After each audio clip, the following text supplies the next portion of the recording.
Hey guys, it's Nihongo Johnny. Minasan konnichiwa, Nihongo Johnny desu. Today, we're gonna be answering some questions you guys had for me on either YouTube or Twitter. And I tried to film this video like twice before, but it ended up being way too long, like over 45 minutes. And I don't think anyone wants to sit through that. I don't even want to hear that much about myself. So, what I'm gonna do is I'm gonna make multiple Q&A videos, and hopefully I can get to every single one of your questions by the end of the month. And feel free to keep asking if you want to.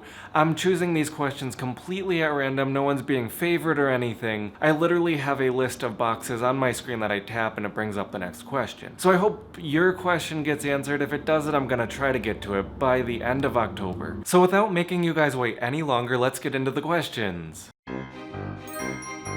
31 nights of Halloween.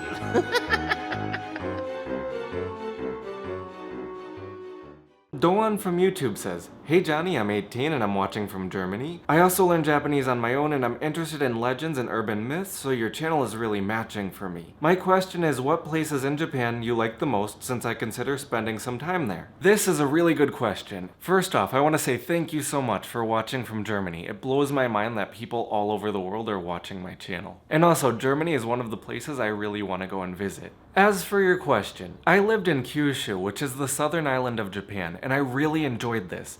I think I enjoyed it more than Honshu, which is that main island. The food there was really good, it was so beautiful, there was so much to do. The people were really nice, so I really liked Kyushu. Some places within Kyushu that I liked are Miyazaki. Miyazaki has beautiful beaches, it has delicious mangoes, it has this very beautiful gorge called Takachiho. I just highly recommend going there. Another place I love is Nagasaki. And the weekend I spent in Nagasaki is one of the best weekends of my life. I knew I'd like it when I went, but I didn't know how much I'd fall in love with it. It's so beautiful there, there's so much to do, there's so much history. There are people there from all around the world, from China, from various countries in Europe, from America. It's just a beautiful blend of cultures. And the food there is so delicious. You'll start to notice that I'm obsessed with food, especially sweets. One more place I'll throw in there, which is not really in Kyushu. It's a little bit north, and this is called Miyajima. And this place is so beautiful.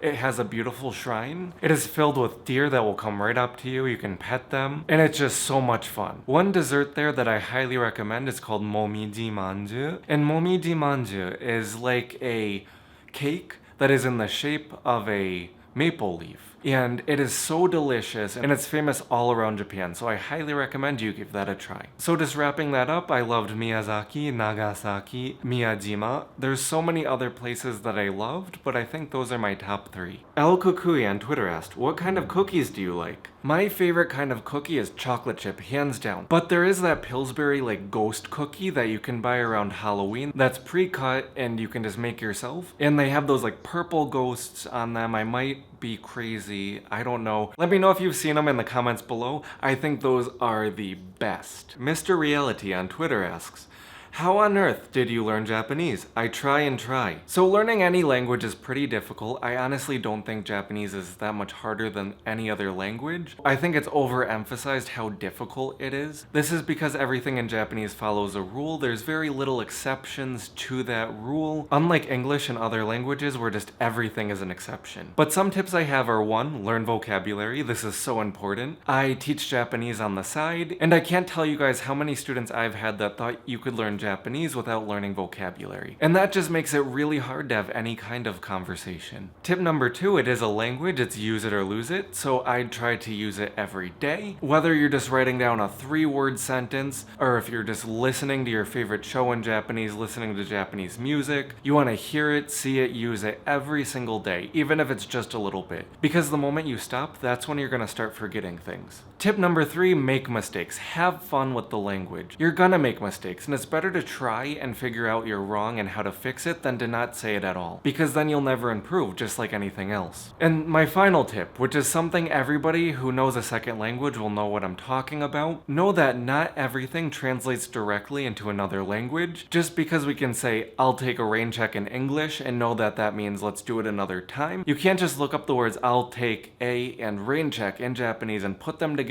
and have them make the same meaning. There are a lot of phrases and a lot of words that just don't exist in the corresponding languages, and that is a big downfall for many language learners. You kind of have to learn both languages as a separate thing. Even in Japanese, there's words like genki, which is like energetic, healthy, like happy, high-spirited.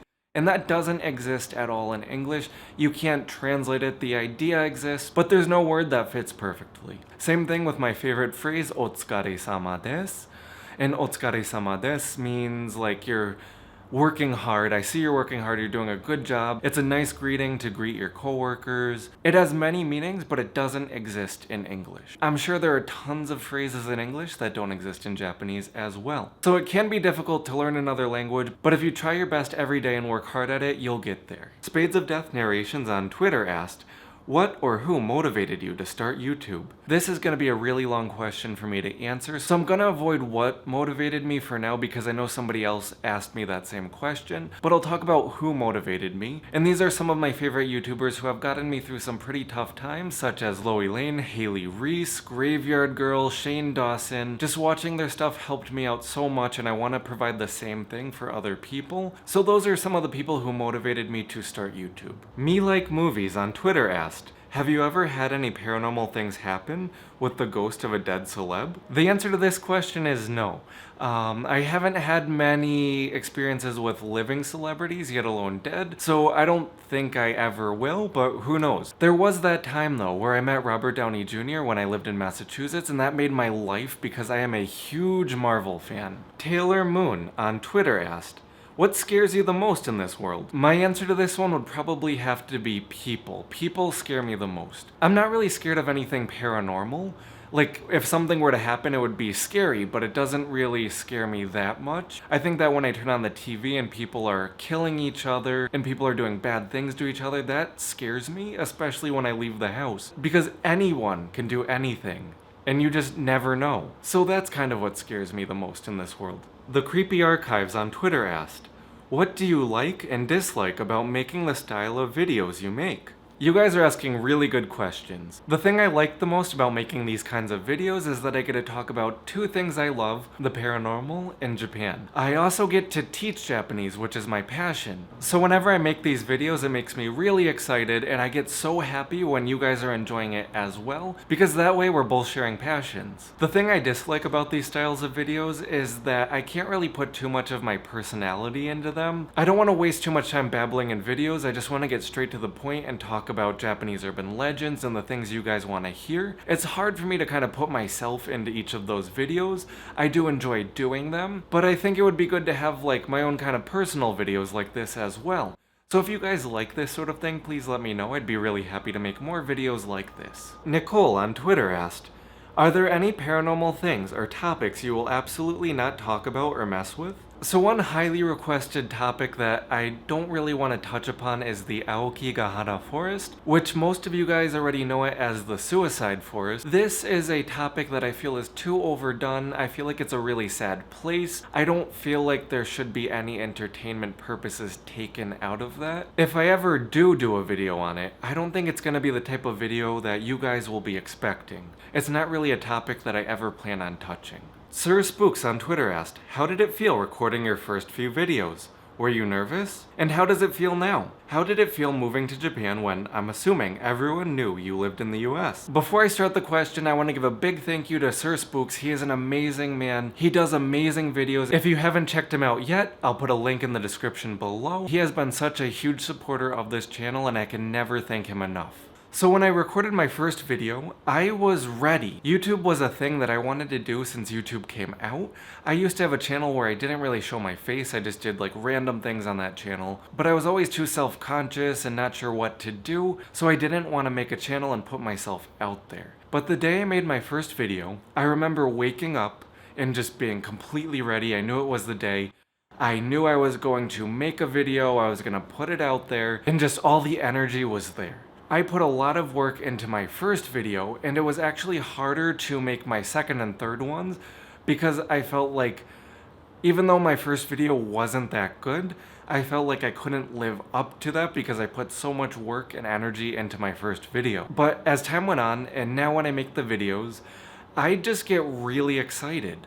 I want to talk to you guys, I want to be someone for you guys to listen to, I want to provide interesting content, and I always want to do my best. Because once again, I'm talking about something I absolutely love, and I'm so happy to see other people love it as well. When I first moved to Japan, I was a little bit overwhelmed. I was in the middle of nowhere, and I was one of the only non-Japanese people there, so everyone wanted to come up to me every day, ask me questions, talk to me, and I really didn't mind this. But after a while, some days I just wanted to go to the store, get bread, come home, and just kind of have a quiet day. And overall, it really wasn't that bad. Eerie Unsolved on Twitter asked, how do you stay motivated to create content at such a high caliber? I honestly do not know. I have honestly had a few mental breakdowns within the past couple months. But I think it's my love for you guys, and I don't want to disappoint you, and I want to give you guys the best that I can. I love seeing you guys so happy, so that's what kind of drives me to keep going and going. And I'd say that this channel is like 90% you guys and 10% me. Suyash Mishra 2001 on Twitter asked, why do you only like Japanese ghost or Japan-related horror stories? The fact is, I don't. I like all paranormal. The reason why I only really talk about Japanese paranormal is because there's so many amazing paranormal YouTubers already out there, like